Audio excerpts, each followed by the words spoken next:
Seul Dieu ne se lasse point. Je me lasse, vous vous lassez.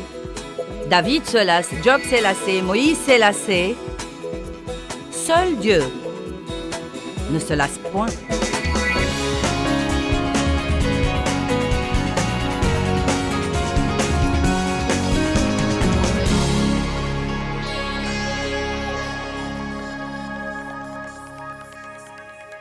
Nous allons parler ce soir de la solution de Dieu pour la lassitude. Combien d'entre vous se lassent parfois? Vous dites, je ne sais pas jusqu'à quand je peux continuer à faire ça. La lassitude veut dire l'épuisement des forces, l'épuisement de l'endurance, l'épuisement de la vigueur, l'épuisement de la fraîcheur, l'épuisement de la patience, l'épuisement de la tolérance et l'épuisement de la satisfaction et du plaisir. Maintenant, nous sentons la lassitude parfois parce que nous ne savons pas demander de l'aide. Et je pourrais me lancer et enseigner là-dessus, mais j'ai beaucoup d'autres choses à explorer. Donc, bien que ce fût mon premier point dans ce message, j'ai choisi de ne pas m'étendre là-dessus. Sauf pour vous dire que demander de l'aide, quand vous en avez vraiment besoin, est en fait une chose très sage.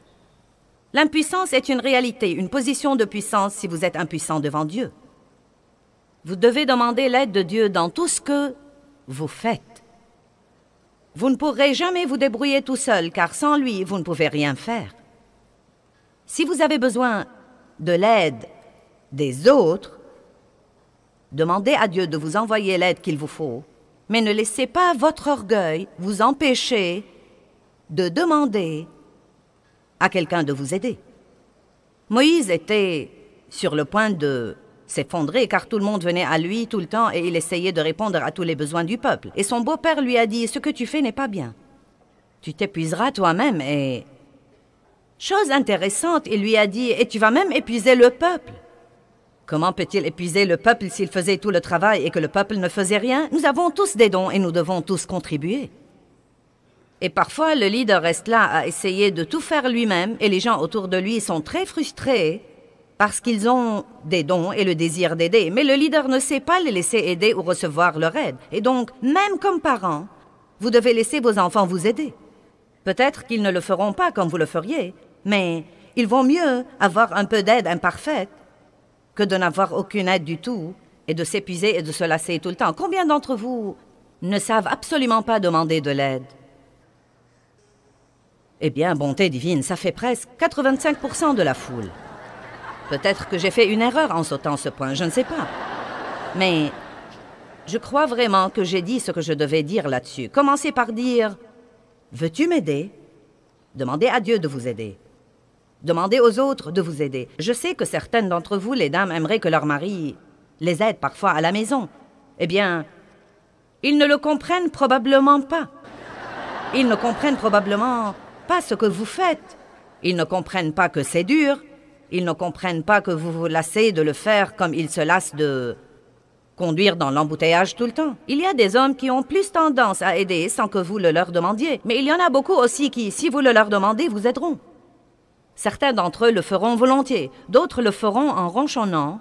Mais je dis toujours, Dieu aime celui qui donne avec joie, mais il acceptera le don d'un ronchon. Donc vous comprenez. Même si vous avez quelqu'un qui refuse de vous aider, dites-lui, soit tu m'aides, soit je meurs, une des deux, à toi de choisir. Commencez à demander de l'aide. Maintenant, je vous prie d'aller avec moi à Ésaïe chapitre 40, verset 28, où nous allons étudier un verset. Et je suis sûre que vous le connaissez bien, mais on ne peut vraiment pas enseigner ce sujet sans commencer par là. Car la vérité, c'est que nous nous lassons tous. Il n'y a absolument personne qui ne se lasse pas. Et si vous croyez que c'est votre vie qui vous cause cette lassitude, ça n'irait pas mieux si vous aviez la vie de quelqu'un d'autre. Si vous aviez ma vie, vous vous lasseriez. Si vous aviez la vie de quelqu'un d'autre, vous vous lasseriez, car ce n'est pas la vie qui vous cause cette lassitude, c'est votre manière de vous y prendre avec. Je vais répéter. Ce n'est pas votre vie qui cause cette lassitude, c'est votre manière d'aborder la vie, votre manière de vous y prendre avec la vie, votre attitude envers la vie qui vous cause la lassitude. J'ai beaucoup prié pour que les choses changent autour de moi et j'ai prié comme ça pendant des années et des années. Finalement, j'ai eu une révélation. Je ne crois pas qu'ils vont changer. Et s'ils changeaient, vu l'état des choses dans le monde, ça ne pourrait qu'empirer. Et donc, Dieu m'a dit, tu dois changer ton approche. Et chacun d'entre vous peut faire ça. Peut-être que vous ne pouvez pas changer le monde et vous ne pouvez pas changer la personne avec qui vous êtes marié ou vos enfants. Peut-être que vous ne pouvez pas changer vos voisins et même changer l'économie, mais vous pouvez changer votre attitude. C'est une chose sur laquelle vous avez pleine autorité. Personne ne peut vous amener à avoir une mauvaise attitude si vous vous dites « je n'aurai pas une mauvaise attitude ». Un des hommes qui ont vécu dans les camps de concentration de l'Holocauste a fait cette déclaration et il était maltraité. Il a dit « La chose que je ne donnerai pas à ces oppresseurs, c'est mon attitude. Je garderai une bonne attitude car mon attitude est la seule chose qu'ils ne peuvent pas m'enlever. » Arrêtons donc de donner notre attitude à l'ennemi. Veillons à ce que Dieu se manifeste dans notre attitude et non pas le diable. Amen. Donc Ésaïe 40 à partir du verset 28. Ne le sais-tu pas? Ne l'as-tu pas appris? C'est le Dieu d'éternité, l'Éternel, qui a créé les extrémités de la terre. Il ne se fatigue point, il ne se lasse point. Maintenant, il n'y a qu'une personne qui ne se lasse point, et c'est Dieu. On ne peut sonder son intelligence. Ça ne sert à rien d'essayer de comprendre Dieu. Ça ne sert à rien d'essayer de comprendre tout ce qui se passe dans votre vie. Ça ne sert à rien d'essayer de comprendre le pourquoi derrière toutes les choses, parce que Dieu dépasse vraiment l'entendement. Donc, vous pouvez vous épargner beaucoup de lassitude, beaucoup de maux de tête et de maux d'estomac, beaucoup de jours tristes et déprimants, des jours déroutants, si vous arrêtez d'essayer de tout comprendre et si vous travaillez à échanger votre raisonnement contre la simple confiance d'enfant. Je ne comprends pas, mais je fais confiance à Dieu. Je ne sais pas ce que Dieu va faire, je ne sais pas quand il va le faire, mais je sais qu'il va faire quelque chose. Amen. Et plus vous devez être enraciné et fondé dans ce genre de pensée, plus vous devez prononcer et répéter ces choses à haute voix. C'est bon de penser les choses et de les méditer dans votre pensée, mais ça leur ajoute une puissance supplémentaire de les prononcer à haute voix. Seul Dieu ne se lasse point. Je me lasse, vous vous lassez. David se lasse, Job s'est lassé, Moïse s'est lassé. Seul Dieu ne se lasse point. Il donne de la force à celui qui est fatigué et il augmente la vigueur de celui qui tombe en défaillance en la multipliant et en la faisant abonder. Donc, il semble que ceux d'entre nous qui se lassent peuvent aussi avoir l'aide de Dieu. Les adolescents et les jeunes se fatiguent et se lassent. C'est intéressant pour moi. Et je ne m'arrêterai pas beaucoup là-dessus. Mais j'ai trouvé avec les années qui s'ajoutent à ma vie que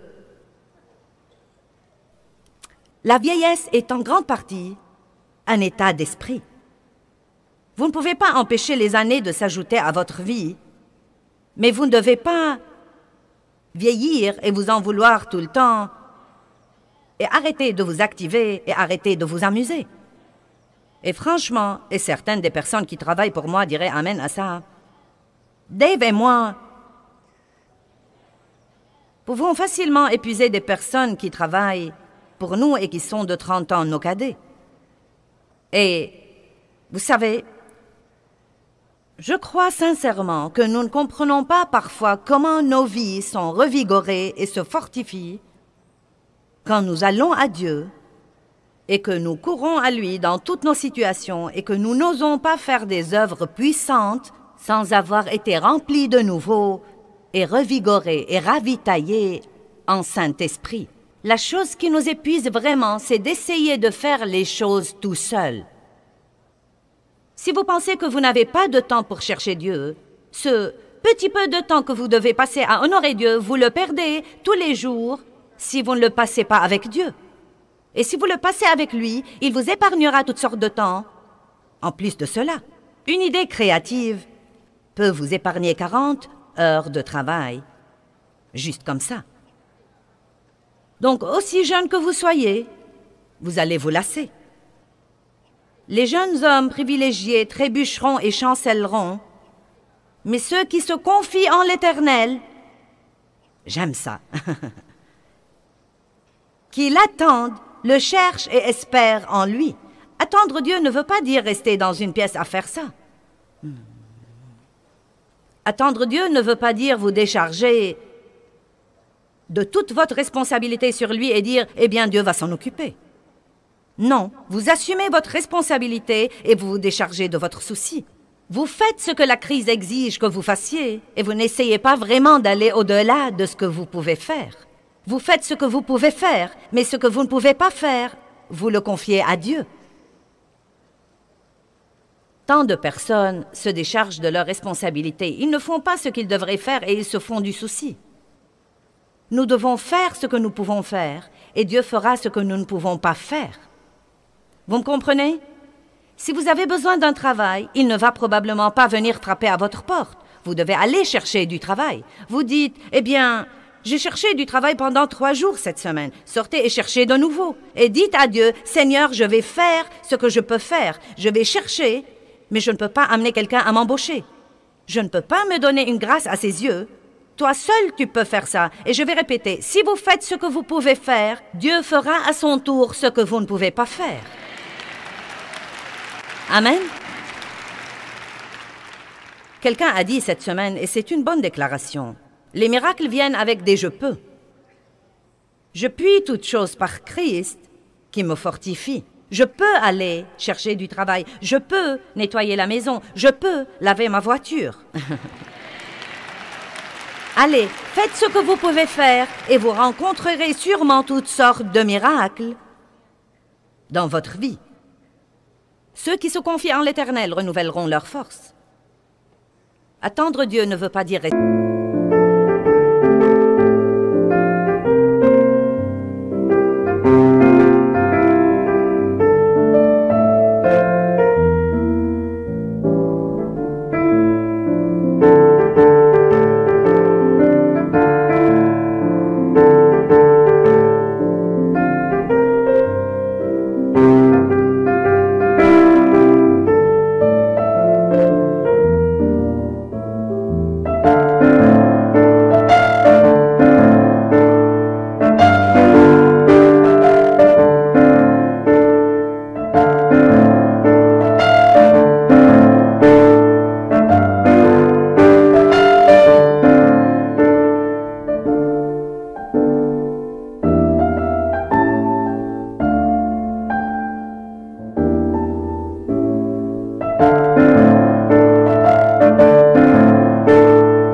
là à ne rien faire. C'est être spirituellement actif. Attendre Dieu veut dire chercher Dieu. Vous soupirez après Dieu. Vous attendez par la foi à ce que Dieu se manifeste à tout instant. À tout instant. Dieu agit parfois subitement. Vous pouvez attendre pour très très longtemps et puis subitement, en un jour ou en une heure, tout peut changer pour vous. Donc nous devons vivre avec un sentiment d'attente. Nous ne devons pas vivre dans la dépression et le pessimisme et le découragement et le rapport négatif et la mauvaise attitude. Nous devons vivre avec un sentiment d'attente car une partie de cette attitude d'attente veut dire que Dieu risque de se manifester et de faire quelque chose d'extraordinaire à tout instant. Une partie de ça est notre vie de foi avec Dieu. Et là encore, c'est quelque chose que personne ne peut vous enlever. Si vous décidez que vous allez vivre avec passion et ardeur et enthousiasme et ne pas être un chrétien nul avec une mauvaise attitude qui va à l'église et revient à la maison toutes les semaines sans que rien ne change jamais, personne ne peut vous empêcher d'être plein d'enthousiasme. Vous pouvez taper sur les nerfs de quelques personnes, mais ce n'est pas grave. Mais ceux qui se confient en l'Éternel renouvellent leur force. Ils prennent le vol comme les aigles. Ils courent et ne se lassent point. Ils marchent et ne se fatiguent point. Si vous voulez surmonter votre lassitude, apprenez à aller à Dieu régulièrement. Et à l'instant où vous commencez à vous dire « Je ne peux plus supporter passer un temps avec Dieu », si vous êtes au travail et que vous vous dites « Je ne peux plus supporter », allez à la salle de bain, enfermez-vous dans un cabinet, faites une petite réunion. Je suis sérieuse. Je suis plus sérieuse que jamais. Si vous sentez que vos enfants sont sur le point de vous rendre folle, allez vous enfermer dans la salle de bain à la maison. Utilisez ce que nous appelons le trône comme un vrai trône. Prosternez-vous, fermez le couvercle, mettez votre tête sur ce truc et dites « Dieu, tu dois m'aider ». Même la Bible dit clairement dans Daniel que Satan cherchera à opprimer les saints du Très-Haut. N'est-ce pas intéressant? Daniel 7, 25. Satan cherche à opprimer les saints du Très-Haut Dieu. Il veut que nous soyons épuisés et déprimés et crevés et à peine capables de nous traîner et ne pas avoir l'air très différent de ceux qui ne connaissent pas Dieu. Nous devons être une lumière dans un lieu obscur. Ésaïe dit « Les ténèbres couvriront la terre, mais ma lumière se lèvera sur mon peuple. » Quand nous nous lassons, c'est vraiment une situation dangereuse à expérimenter. Et vous savez, je me surmenais de façon régulière, puis je me reposais, puis je m'épuisais de nouveau, puis je me reposais finalement. Et je me tuais au travail, et puis je prenais finalement un petit congé, et c'était ces hauts et ces bas, et vous savez, ce déséquilibre. Et j'ai finalement appris à reconnaître les signes et les symptômes avant qu'ils ne m'épuisent. Et quand je commence à sentir que mon attitude dérive ou que je commence à sentir que ma joie dérive, je n'attends pas d'avoir besoin d'un grand nombre de chrétiens pour m'étayer. Je commence à crier à Dieu tout de suite, car j'ai appris que si je suis trop épuisée, je peux perdre très vite le contrôle de mes émotions, de ma pensée et de ma bouche. Quelqu'un peut dire amen à ça? Je prends de mauvaises décisions quand je me lasse. Je laisse tomber des choses quand je me lasse. Parfois, nous mangeons ou nous dépensons à l'excès quand nous nous lassons. Vous pouvez suivre un bon régime, mais si vous passez une mauvaise journée, vous vous dites « Je vais manger le plus grand banana split que je puisse trouver. »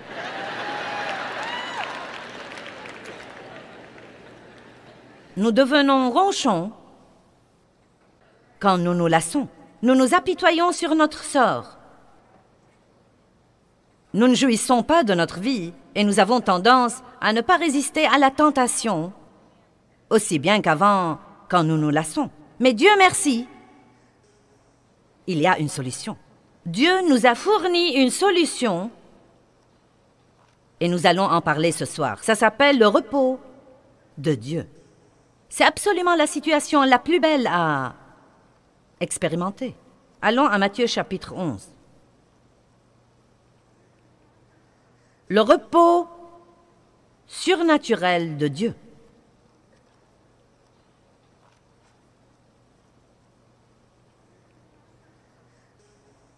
Les versets que je vous ai lus d'Ésaïe et de Matthieu 11 sont vraiment certaines des plus belles parties de la parole de Dieu. Matthieu 11, 28. Venez à moi, vous tous, qui êtes fatigués et chargés, et je vous donnerai du repos. Maintenant, vous allez en fait trouver que dans ces versets, il parle du repos, non seulement dans le verset 28, mais encore dans le verset 29. Mais il parle en fait de deux genres différents de repos. Le premier genre de repos dont il parle est le repos du salut.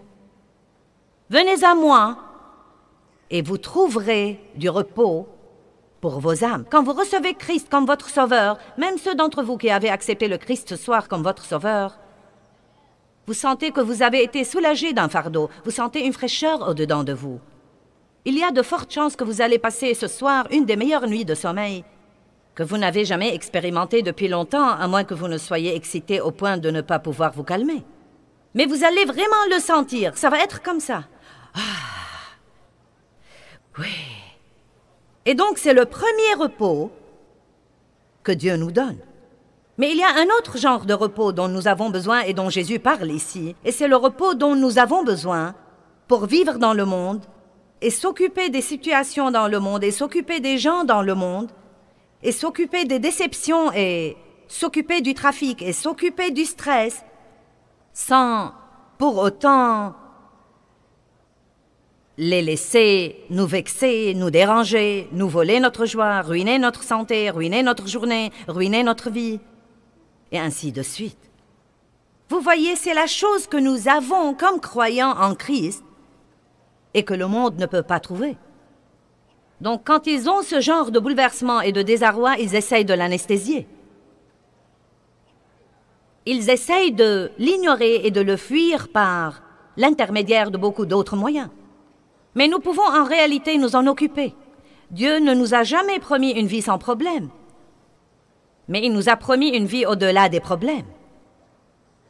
Quand la Bible dit dans Ésaïe 40, « Ils s'élèveront avec des ailes comme des aigles », vous n'apprécierez pas la valeur de ce verset si vous ne comprenez pas comment fonctionnent les aigles. Ils ne fuient jamais la tempête, ils profitent de la tempête. Ils ont un rétrécissement du champ visuel. Et vraiment, si nous apprenons à être sensibles au Saint-Esprit, Dieu promet de nous annoncer des choses à venir. Et cela ne veut pas dire qu'il va s'asseoir et nous dire yada, yada, yada, yada. Mais parfois, vous savez que quelque chose va arriver. Vous avez l'impression que, je ne sais pas, peut-être que Dieu vous mène à prier intensément, ou peut-être que vous avez envie de passer un temps supplémentaire avec Dieu, ou peut-être même que Dieu vous bénit d'une saison d'investissement financier supplémentaire dans son royaume.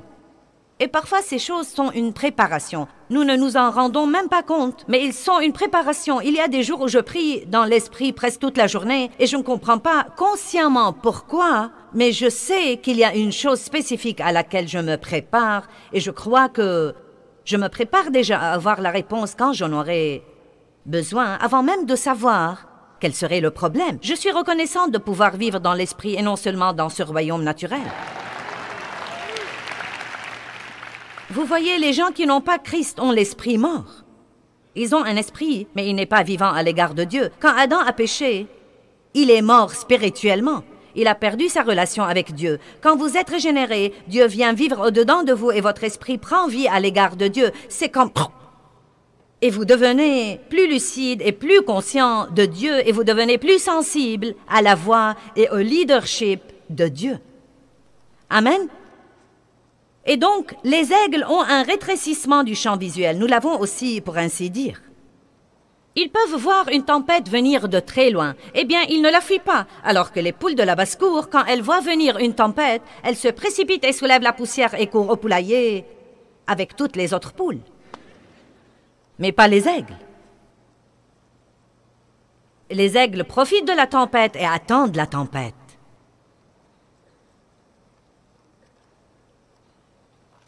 Maintenant, qu'arrive-t-il quand la tempête les frappe s'ils sont prêts? Elle les fait rebondir en haut. Ils sont soulevés. Le courant descendant de la tempête fait...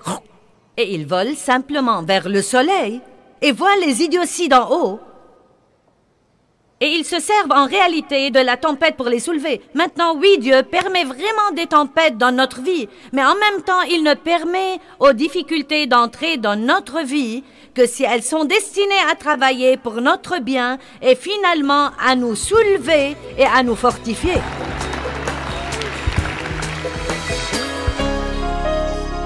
Eh bien, nous allons tous probablement nous lasser et abandonner si nous ne recourons pas à la force de Dieu et à son aide de façon régulière. Matthieu chapitre 11, verset 28, Jésus dit « Venez à moi, vous tous qui êtes fatigués et chargés, et je vous donnerai du repos. » Sa solution est donc simple. Quand vous vous lassez, venez à moi. Il dit « Je soulagerai et je délivrerai et je reposerai vos âmes. » Je crois que nous aimons tous ce verset.